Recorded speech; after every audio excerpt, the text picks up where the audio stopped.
Labadiena visiems. Tai miesto architektūros istorijos raidai įprasta pasakoti per įgyvendintus ir dažniausiai iki šiol išlikusius pastatus. Tačiau šiam procesui suvokti nemažiau svarbus ir neįgyvendinti pastatų projektai.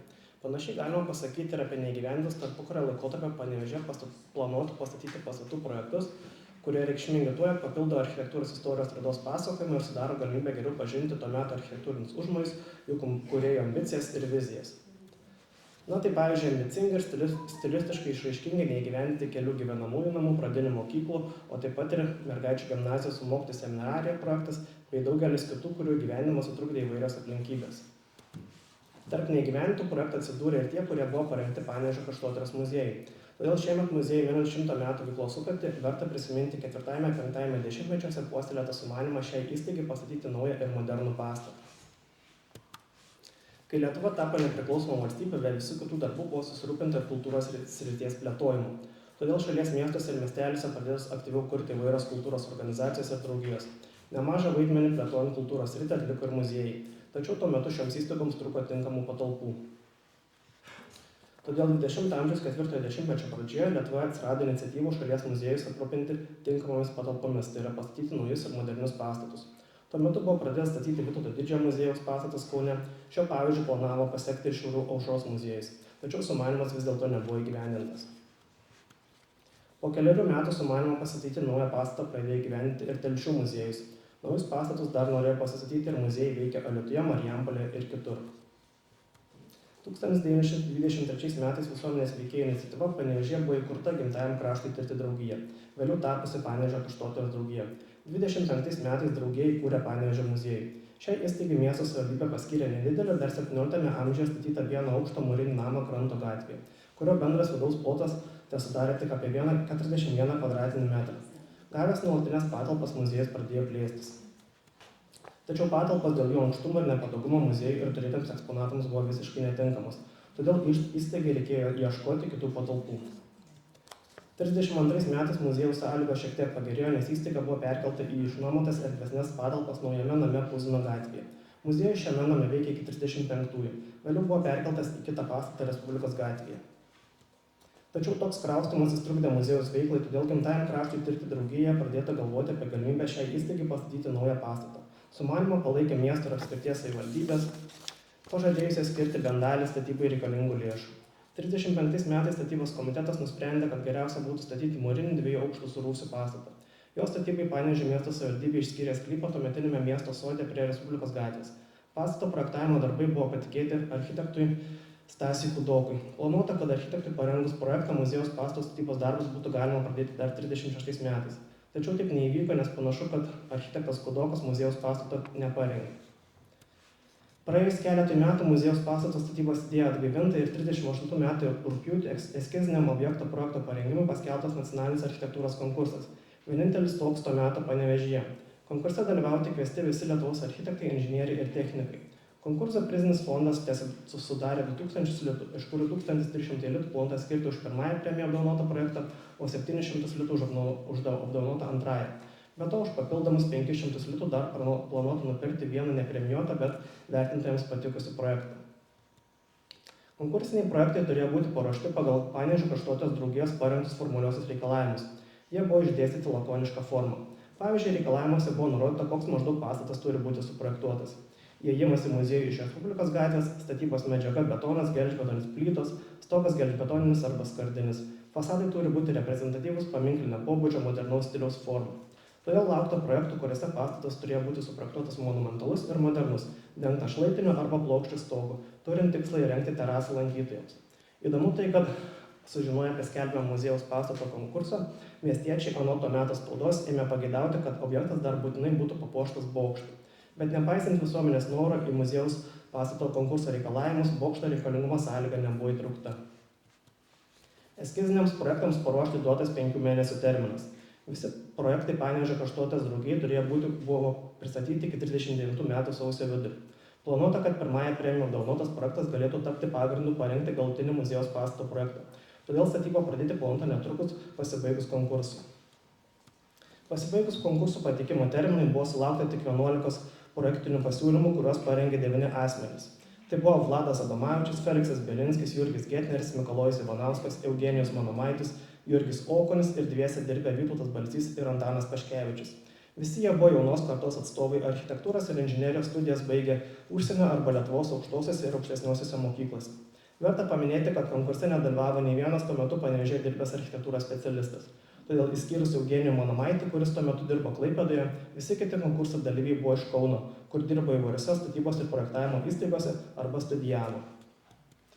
Taigi, lyginant su kitais 38 metais Lietuvoje vykusiais architektūros konkursais, Panevėžio muziejaus pastato konkursas nesulaukė išskirtinio šalies architektūros specialistų dėmesio.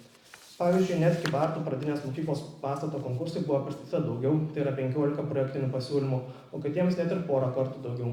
Pavyzdžiui, tipinio Šaulių namo konkursai buvo pristatyti net 26 projektai, o Smeltės bažnyčios projekto konkursai 24 projektai. 39 metų sausį vertinimo komisija rinkosi į posėdžius Kaune, kad susipažintų su gautais projektais. Tačiau komisija nei vieno projekto nerado premijuotino pirmąją premiją. Todėl bendrą 2000 litų premiją nuspręsta padaryti po lygiai Feliksui Belinskiui, Mikalojui Ivanauskui ir Jurgiui Okoniui, kurių eskiziniai projektai pripažinti geriausiais iš patiktųjų. Išdalijus prizinį fondą, sausio pabaigoje Kaune buvo surengta visų konkursui patiktų projektų paroda. Tikėtina, kad dalis konkursui patiktų projektų pražuvo ar pasimetė, nes iki šiol informacijos išliko tik apie 3 Jurgio Getnerio, Mikalojaus Ivanausko ir Vytauto Balsio su Antanu Paškevičiumi parengtus projektus. Visi jie dabar yra saugomi Nacionalinio Čiurlionio dailės muziejuje. Dar vieno galbūt konkursui pateikto eskizinio projekto fotonuotrauką galima rasti Vilniaus regioninio valstybės archyve. Premijuotame Mikalojaus Ivanausko eskizinio projekte pastatas buvo suprojektuotas laiptuoto simetrinio stačiakampio tūrio. Charakteringiausias šio projekto akcentas centrinė pagrindinė įėjimo dalis, kurioje buvo suprojektuoti 2 bokšto formos laiptinės ir zalitai su arka. Na ir tikėtina, kad tokį išvaizdą galėjo įkvėpti 40-mečio lietuviško modernizmo architektūra, nes tūris turėjo būti panašus į Vytauto Didžiojo muziejaus pastatą, o fasadas į Pažėjų bažnyčią.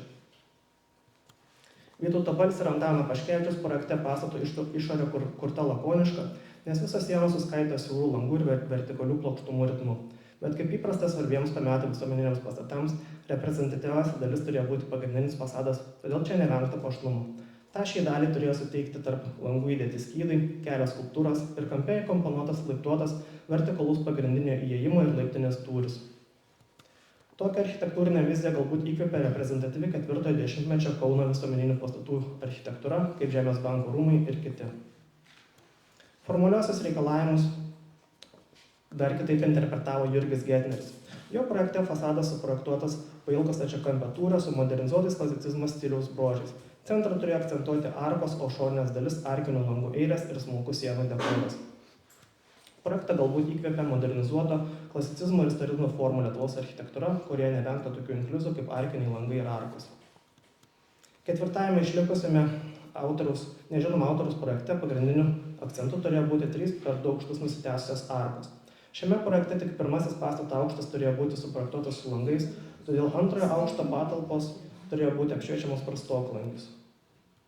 Nors konkursas nedavė lauktų rezultatų, Panevėžio kraštotyros draugija neatsisakė idėjos pastatyti naują muziejaus pastatą. Todėl 39 metų sausį vos tik pasibaigė konkursas, buvo suburtas naujas statybos komitetas.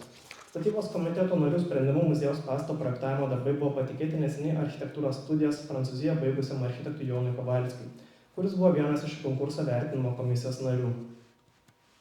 Tikėtasi, kad architektui parengus naują projektą, muziejaus pastatas galėtų būti pradėtas statyti tų pačių metų vasarą.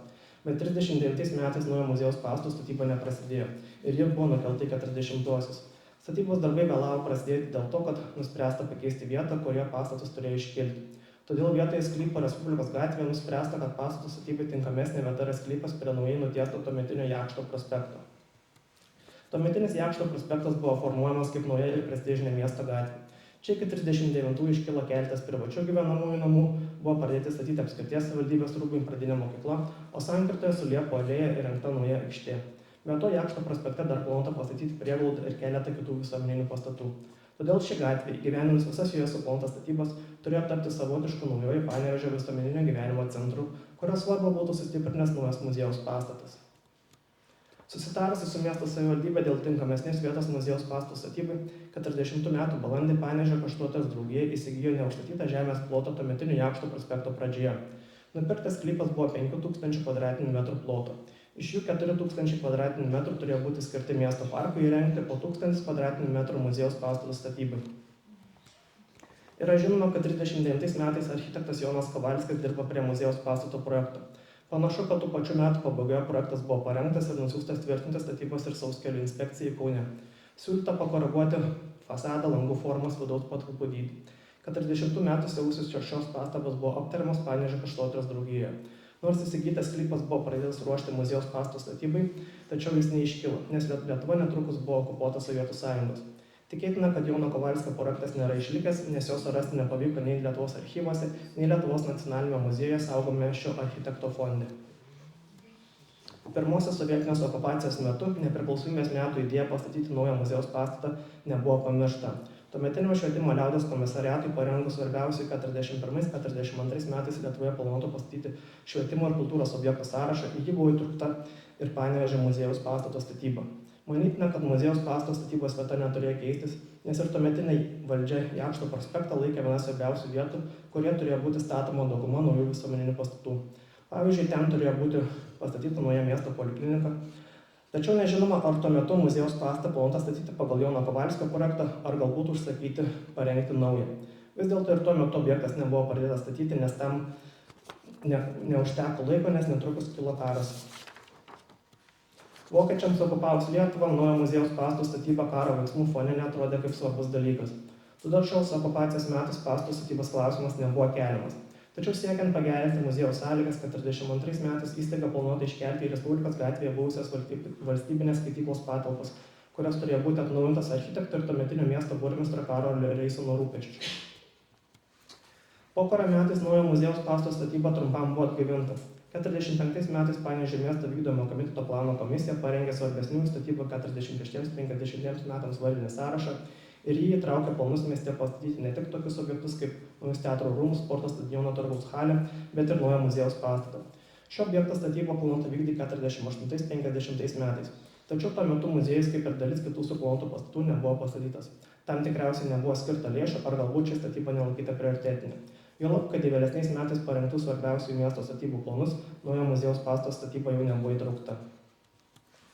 Kadangi paskui muziejaus pastato statybos klausimas nebuvo keliamas, todėl 20 amžiaus 70-mečio pradžioje anksčiau šiam objektui paskirtose sklypuose iškilo nauji pastatai. Prie miesto sodo Respublikos gatvėje buvo pastatyta kavinė ir kino teatras, o buvusiame Jakšto prospekte sporto rūmai.